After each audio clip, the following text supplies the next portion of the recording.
नमस्कार दोस्तों, good evening. एक बार फिर से आप सभी का हार्दिक स्वागत है, हार्दिक अभिनंदन है। लेखपाल भर्ती परीक्षा को ध्यान में रखकर 10 कदम एक सीरीज चल रही है और इस सीरीज के अंतर्गत पिछले 8 से 10 वर्षों में जितने भी वनडे एग्जाम हुए हैं, एक दिवसीय परीक्षाएं हुई हैं और इन परीक्षाओं में जितने भी समान अध्ययन के प्रश्न पूछे गए हैं उनका एक कलेक्शन होगा और अगले 10 से 15 मिनट की वीडियो के दौरान जो है इन पूरे प्रश्नों का जो एक्सप्लेनेशन किया जाएगा।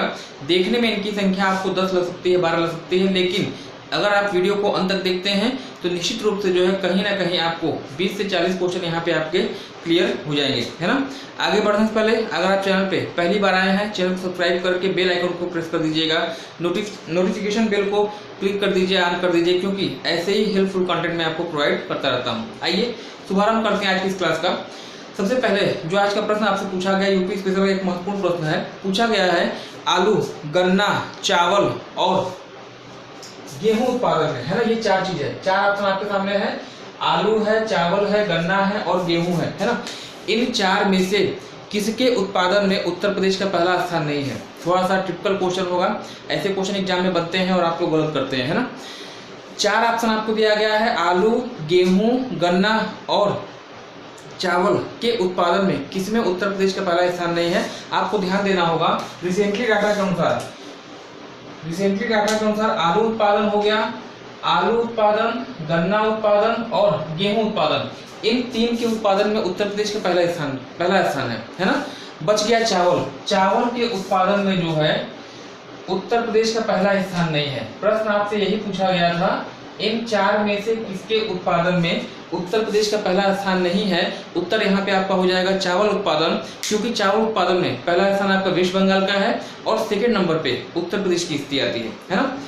आलू, गन्ना और गेहूं के अलावा उत्तर प्रदेश की अगर बात करिएगा, आंवला उत्पादन है ना, दूध उत्पादन, इसके अलावा सड़क मार्गों की लंबाई, राष्ट्रीय राजमार्ग हो की लंबाई सबसे अधिक आपके उत्तर प्रदेश में है ना। इसके अलावा जो आपके रेल मार्ग हैं उनकी लंबाई सर्वाधिक कहाँ पे है, उत्तर प्रदेश में है। तो सर्वाधिक पोस्ट ऑफिस हो गए, सर्वाधिक आपके बैंक हो गए, इनकी संख्या सबसे अधिक कहाँ पर है, उत्तर प्रदेश में। तो ये क्षेत्र आपको जानने चाहिए। फिर से देखिएगा, आलू हो गया, गेहूं हो गया, गन्ना हो गया, आंवला उत्पादन हो गया, दूध उत्पादन हो गया, इन पांच के उत्पादन में उत्तर प्रदेश आपका पहले स्थान पे है। इसके अलावा रेल मार्ग की लंबाई, सड़क मार्ग की लंबाई, सर्वाधिक पोस्ट ऑफिस, सर्वाधिक बैंक आपके जो है इसी उत्तर प्रदेश में। इतनी विशेषताएं उत्तर प्रदेश की हैं। आने वाली परीक्षा में यहाँ से निश्चित रूप से प्रश्न आपके बनेगा, है ना। अगला प्रश्न आपसे पूछा गया, यहाँ पे दिया गया है इंडियन ऑयल कारपोरेशन, है ना, इंडियन ऑयल कारपोरेशन या साथ में इसी को आप कहते हैं IOC, है ना। इंडियन ऑयल कारपोरेशन की ऑयल रिफाइनरी उत्तर प्रदेश के किस शहर में स्थित है। एक इंपॉर्टेंट फैक्ट होगा, इंपॉर्टेंट क्वेश्चन होगा, हमेशा प्रश्न आपसे बनता है। इंडियन ऑयल कारपोरेशन की जो आपकी ऑयल रिफाइनरी है उत्तर प्रदेश के किस जिले में स्थित है। उत्तर बताइएगा, मथुरा, है ना। मथुरा डिस्ट्रिक्ट में जो है, मथुरा शहर पश्चिमी उत्तर प्रदेश का शहर है, राजस्थान का बॉर्डर है, यमुना नदी के किनारे पर स्थित है और सर्वाधिक मेले के लिए जाना जाता है। हरदास जयंती हो गया, लठमार होलिकोत्सव हो गया, यह सब मथुरा की विशेषताएं हैं। और इसी मथुरा में जो है IOC की जो है ऑयल रिफाइनरी है, जिसे आप मथुरा ऑयल रिफाइनरी के रूप में जाना जाता है। पूछा जाता है, ध्यान रखिएगा, सब चीजें आपसे पूछी जाती हैं। अगला प्रश्न आपसे पूछा गया है, उत्तर प्रदेश के किस जिले में, उत्तर प्रदेश के किस जिले में प्रथम सौर ऊर्जा संयंत्र की स्थापना की गई थी। किस जिले में उत्तर प्रदेश के प्रथम सौर ऊर्जा संयंत्र की स्थापना की गई है। कंफ्यूजन आपको नहीं होनी चाहिए, मिर्जापुर आप मत बताइएगा, क्योंकि मिर्जापुर में हाल ही में किया गया था। यह जिला आपका जो होगा अलीगढ़, है ना। अलीगढ़ पश्चिमी उत्तर प्रदेश का शहर अलीगढ़, जो कि यमुना नदी के तट पर स्थित है। यहाँ पर एक स्थान पड़ता है हरदुआगंज, है ना। हरदुआगंज में जो है उत्तर प्रदेश के पहले सौर ऊर्जा संयंत्र की स्थापना की गई थी। और अभी आपको याद होगा, लेटेस्ट 2 या 3 साल पहले, लगभग 2018 या 19 में जो है फ्रांस के राष्ट्रपति आए थे, इमैनुअल मैक्रों, मिर्जापुर में आए थे और मिर्जापुर में जो है देश के सबसे बड़े सौर ऊर्जा संयंत्र की स्थापना की गई थी। तो पहला यहाँ पूछा गया है, क्या बताइएगा, अलीगढ़, हरदुआगंज, है ना। नेक्स्ट अगला आपसे पूछा गया, भारत में ग्रीष्मकालीन मानसून की दिशा क्या होती है। गर्मी में जो आपका मानसून आता है उसकी दिशा किस दिशा से किस दिशा की तरफ होती है। सामान्य दिशा आपसे पूछी जाती है, बता दीजिएगा। दक्षिण पश्चिम से इसकी दिशा होती है उत्तर पूर्व की तरफ, है ना। दक्षिण पश्चिम से उत्तर पूर्व की ओर ये दिशा होती है। और मैं आपको ये भी बता दूं कि जो ग्रीष्मकालीन मानसून है सबसे पहले किस राज्य में आता है या किस तट को स्पर्श करता है? मालाबार तट बताइएगा। मालाबार तट को स्पर्श करता है और मालाबार तट कहाँ पर स्थित है? केरल राज्य में। यानी ग्रीष्मकालीन मानसून सबसे पहले किस राज्य में आता है? उत्तर बताइए, केरल राज्य में। और संभावित तिथि आपकी यही जून का जो पहला सप्ताह आपका होता है यही होती है ना, दक्षिण पश्चिम से उत्तर पूर्व। इसके बाद आपका दिया गया भारत की स्थलीय सीमा। भारत की स्थलीय सीमा की लंबाई कितनी है? दो तरह की सीमाएं होती है। भारत की दो तरह की सीमाएं बनती हैं, एक तो स्थलीय सीमा होती है और एक आपका क्या है? जलीय सीमा है। स्थलीय सीमा की लंबाई आपसे पूछी गई है, बताइएगा 15,200। 15,200 किलोमीटर जो है कुल लंबाई है, 7 देशों से स्पर्श करती है। भारत के 7 पड़ोसी देश हैं, 15,200 किलोमीटर लंबी स्थलीय सीमा का निर्माण करते हैं। अगर आपसे पूछा जाए कि किस देश के साथ भारत की स्थलीय सीमा सबसे अधिक लंबी है, तुरंत आप बताएंगे बांग्लादेश। किस देश के साथ सबसे छोटी है, तुरंत बताइएगा अफगानिस्तान। रेड क्लिफ रेखा भारत और पाकिस्तान के बीच में, मैकमोहन रेखा भारत और चीन के बीच में, शून्य रेखा भारत और बांग्लादेश के बीच में, और डूरन रेखा पाकिस्तान और अफगानिस्तान के बीच में। इतनी चीजें हैं स्थलीय सीमा के बारे में आपको जानना चाहिए। अगर टच करता है तो ये सब क्वेश्चन आपको आने वाले एग्जाम में देखने को मिलेंगे, है ना। चलिए अगला प्रश्न आपसे यहाँ पूछा गया है कंचनजंगा। कंचनजंगा दिया है, मकालू दिया है, नंदा देवी दिया है और नागटिब्बा दिया है ना।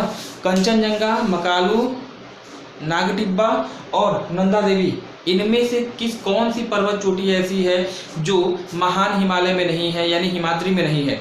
फिर से ऑप्शन देखिएगा, कंचनजंगा, नंदा देवी, मकालू और साथ ही साथ नागटिब्बा, है ना।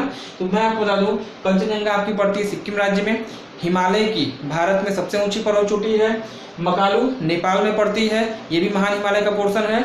और नंदा देवी भारत के उत्तराखंड राज्य में है और पूर्ण रूप से भारतीय सीमा में से सर्वोच्च चोटी है।